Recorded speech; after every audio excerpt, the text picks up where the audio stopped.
장발장이 조선시대 사람이었으면 어땠을까요? 우리가 흔히 드라마나 영화를 보면 장군의 아들 같은 곳에서도 보이고 여러 영화나 드라마에서 나오죠. 창문 밖에서 배고파, 추워, 에잇! 하고 도망가는 생계형 범죄 무전 취식. 과연 당신이 조선시대 장발장이라면 당신은 어떠한 처벌을 받게 될까요? 임영원 박사님 나오셨습니다.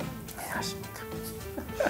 그러니까 사실은 TV나 드라마나 뭐 영화에 이런 장면들이 많이 나온다는 건 실제로 그런 일들이 있었고 그것이 사람들의 마음을 아프게 하는 일들이 있었기 때문 아니겠습니까? 근데 그 영화에 나오는 방금 딱 그런 묘사. 네네네. 디즈니 알라딘에도 나오는 그 걔가 왜 시장에서 사과 훔쳐서 튀고 막 이런 거. 우리나라는 그렇게 상설 시장이 만들어지고 했던 게 어떻게 보면 일제시대에 와서 왜냐면 한말 되면 우리나라 시장이 꽤 커져요. 네. 근데 이게 사진들 보면 예를 들면 그 유명한 뭐 대구 양령시 같은 거 이런 게 컸거든요. 그냥 어른들로 바글바글해. 그리고 장이 열리면 이제 시장에 지금도 그렇지만 음식 장사들이 가게가 아니고 발고나 옛날에 기억나죠? 뻥튀기 깔아놓고 꼭 그런 식으로 이렇게 앉아 있어요. 그러니까 뭐 들고 튈 게 없어. 뻥튀기도 주워 먹고 도망가잖아.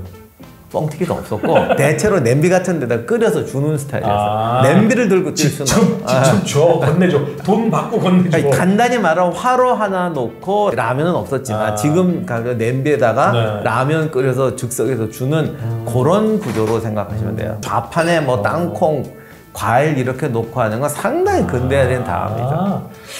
요거는 일단은 짚고 넘어간다면 영화나 드라마에 나오는 배고픈 아이들이 뭘 주워서 훔쳐갖고 도망가는 일은 조선시대에는 사실 일어나기 좀 힘든 구조였다. 사회적 구조였다. 그러니까 조선에 이런 문제가 발생하면 관아에 들어가서 뭘 하잖아요. 거기에 법이 있었어요? 조선시대에 그 절도죄 같은 건 다 법이 있어요. 아, 그거를 보면서 어떤 죄는 어떤 형에 처한다가 있어요? 그럼 예를 들면 경국대전 같은 경우에는 큰 법들 또는 뭐 관직을 할 때 몇 명을 뽑는다 이런 게 있고 근데 우리가 일상생활에 보면 정말 엄청나게 많은 그 형벌이 필요하잖아요. 그건 대명률을 썼어요. 거기 보면 뭐 이런 거 있잖아. 임금을 체불했을 경우에 어떻게 한다. 과일나무가 이렇게 넘어갔을 때 이 과일은 누구의 소유주냐. 지하는 누구의 소유냐. 그런 게 있어요? 아니 옛날 다 사람 사는 문제니까. 신기하네. 생각해봐. 옛날 그런 거 있었어. 요즘은 그게 잘 안 돼. 이거 2% 할 거니까 얘기하지 마세요.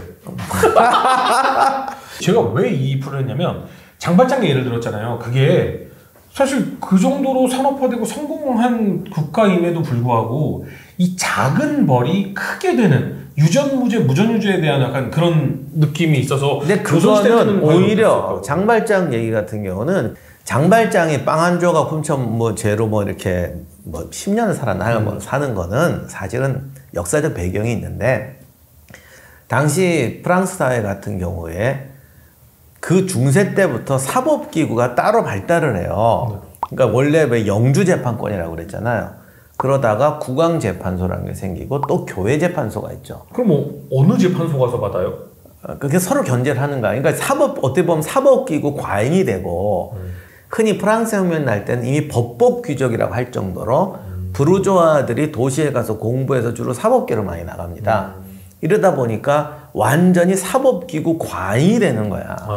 그러다 보니 실적 올려야 되고 뭐 이러다가 보니까 장발장 같은 희생자가 나는 거예요. 조금이라도 눈에 띄어서 범죄 저질 것 같으면 다 되는 거고 그리고 우리의 힘을 좀 보여줘야지 뭐 되고 이런 과정에서 그러니까 원래 출세하는데 두 종류가 있잖아. 내가 막 해서 돈을 많이 뜯어내서 벌자는 애와 별것도 아닌 놈도 잡아다가 종신형, 종시정 이러면서 내가 중범죄자를 30%를 해치웠습니다. 이러는 놈. 장발장은 그 중에 하나에 걸린 셈이죠. 그러면 이 시대 때 이 정도면 조선시대 때 무전취식하다 걸리면 돈 있는 놈이야 풀려날 수도 있지만 그게 다른 거지. 우리는 19세기까지도 수령이 사법, 행정, 조세, 군사권을 다 가지고 있었어요. 그러니까 사법기구가 분리가 안 됐어요. 그러니까 이게 모든 게 수령의 판단 안에 들어가 있는 거예요. 그러면 생계형 범죄 같은 경우는 조선은 수령이 여기 이 율령집에 있지 않았었을까요? 그러니까 그런 거는 뭐 예를 들면 대명률 보면 얼마 이상의 훔친 금액에 따라서 하지 뭐 저도 대명률을 다 못 외우니까 있긴 있어요? 무전 추식 규정은 제가 못 본 것 같은데 확신을 못 하겠어요. 대명률이 지금도 있어요? 그럼요. 요즘에 근데 전쟁 사느라고 이런 걸 많이 잊어먹었어 사실. 딴짓 하느라고. 그래서 아무튼 좀 그런 게 내가 좀 기억이 왔다 갔다 합니다만 아무튼 그 규정에 따라서 뭐 이런 거 금액에 따라 있어요. 네. 그러니까 이제 뭐 곰탕으로 먹고 무전취식한 거하고 한정식 20만 원짜리 먹고 튄 거하고는 이 형벌이 달라지는 거죠. 그런데 아무튼 조선시대는 그 정도로 비싼 음식점도 별로 없었을 정도로. 그러니까 무전취식이라는 건 생계형 범죄도 아니고 그냥 거지의 뭐처럼 되니까. 그럼 잡으면 이걸 두드려 패봤자 답도 안 나오죠. 답도 안 나오고 관에 끌고 가자니 갔다 왔다 밥은 누가 먹을 것이야. 그리고 힘들지. 아니 끌고 가면 밥도 자기도 밥 사 먹어야 될 거 아니야. 이런 걸 끌고 관에 가면 손해란 말이야. 그렇죠. 자 그럼 잡았어. 네. 그렇다고 용서해주면 앞으로 계속 훔쳐 먹을 거면 그렇죠. 애들이 늘어날 거란 그렇죠. 말이야. 그럼 그거를 본보기로 하는 건 두드려 패는 건데 이게 두드려 패는 거는 별로 남는 게 없어요. 나중에 원한만 생기고. 그럼 이제 두 가지가 있죠. 예를 들면 뭐겠어. 우리 대학 때도 옛날에 저기 몸으로 때워. 그렇지. 먹고 나면 뭐 3일 동안 설거지해. 설거지해 그런 거. 근데 그 방법은 조선시대 때 별로 유용하지 않아요. 왜냐하면 인건비가 워낙 싸기 때문에. 그리고 예를 들면 설거지 시키면 또 밥 줘야 될 거 아니야. 그러네. 설거지 값보다 밥값이 더 비싸네. 인건비가 싸니까 사흘 동안 설거지 시켜야 되는데 사흘 동안 밥 주면서 설거지 시키면 얘는 땡 잡은 거야. 하루에 3일치씩 알바비가 그냥 밥으로 나와. 사실 조선시대 때 수많은 왜 가난한 사람이 많으니까 이건 대부분의 일이 밥값이에요. 그렇죠. 지금 한국이 택배 천국이잖아요. 조선시대도 택배 엄청 많이 해요. 우리나라 원래 택배 민족이에요? 택배 천국이야. 왜냐면 시장이 별로 발달 안 하니까. 근데 이제 문제는 이 택배를 누가 하냐면 자기 집안 노비나 그냥 마을에 가난한 사람들이 하는데 얘들이 임금을 받는 게 아니라 그냥 식사야. 뭐 내가 진사인데 뭐 계란이 생겼어. 헌업이 우리 누님께 갖다 드려라. 그런데 이것도 기록에는 없는데 대체로 가면은 중간에 빼먹을 수가 있잖아. 그렇죠, 그렇죠. 그런데 좀 믿을 만한 애를 보내야 돼. 그렇죠. 내가 양반이라면 아마 테스트를 해봤을 것 같아. 누님한테 먼저 얘기하고 내가 몇 월 며칠에 계란 2꾸러미 보낼 테니까 2꾸러미건지 1꾸러미건 보십시오. 그래서 이제 허준 씨를 보냈더니 양심적으로 2꾸러미 다 갖다 준 거야. 그러니까 누구를 보냈더니 뻔뻔하게 1꾸러미만 갖다 주는 거지. 그럼 그 자식은 이제 안 쓰고 이런 식으로 하면서 이렇게 하다 보면 전문이 생기는 거야. 그러면 자 이번에 뭐 생겼으니까 어디 갔다 와라. 그럼 뭐 그 중간에 누구 집도 들립니까? 들려. 그러면 이제 그 집 가면은 점심 때 가면 밥 줘. 빈 접시 보내면 안 되잖아. 이거는 답례로 보내게. 그러면 하루 종일 받고 돌고 하면서 이 사람은 하루 종일 돌고. 진짜 택배는. 임금은 그냥 세끼 해결하는 거예요. 그러다가 이제 명절날 되면 이제 계란 1꾸러미 뭐 준다거나 뭐 그렇지 않겠어요. 견물 생심이니까 매 사냥도 좀 줘야지 매가 말을 잘 듣지. 그러니까 뭐 5꾸러미 주면서 오늘 이 하나는 집에 가서 가족들 줘라. 이런 식으로 하면서 맨날 산다고. 그러니까 설거지 시켜봤자 남는 게 없어. 얜 취직한 거야. 그러면 놀라운 사실입니다. 조선시대 당신이 부전시식을 하다 걸리면 그 들어가는 인지세도 안 나오고 두드러 패봤자 원한만 사니까 당신은 배달의 민족이 돼 있을 겁니다. 아니지. 배달의 민족 하면 그것도 주인이 손해라니까. 배달도 시킬 게 있어야 시키지. 그럼 얘는 뭐예요? 그러니까 남는 게 없어요. 얘를 그러니까 설거지 시켜도 남는 게 없다는 거야. 그러니까 설거지 안 시킨다고. 그럼 뭐 시켜요? 그럼 남은 게 뭐겠어? 없는데요, 방법이? 유일한 방법이 하나 있어요. 뭐요? 조선시대 많이 배우셨겠지만 화폐 대신 쓰는 게 면포예요. 면포? 그러니까 옷 벗기는 거죠. 옷은 입고 있을 거 아니야. 그럼 빨개 벗는데요? 그래서 내가 한번 조사를 해봤어요. 국밥 같은 거 한 그릇 먹고 또 돈 내고 하는 거는 이제 20세기 초반. 그전에는 되게 이제 면포로 합니다. 어디 여행 갈 때 옷을 잔뜩 입고 가면서 큰 거는 벗어주고 아니면 잘라주고. 이거를 이렇게 잘라서 이걸 줘요? 그렇죠.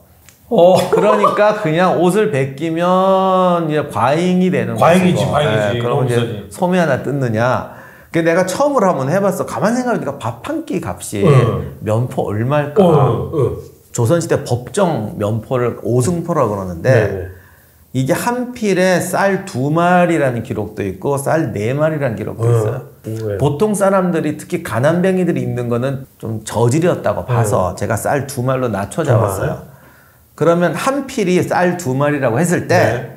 한 필이 폭이 32cm, 길이가 16m짜리가 한 필이야. 네. 그게 쌀 2마리야. 네. 그럼 한 대가 10호비야. 그건 10진법이거든. 네.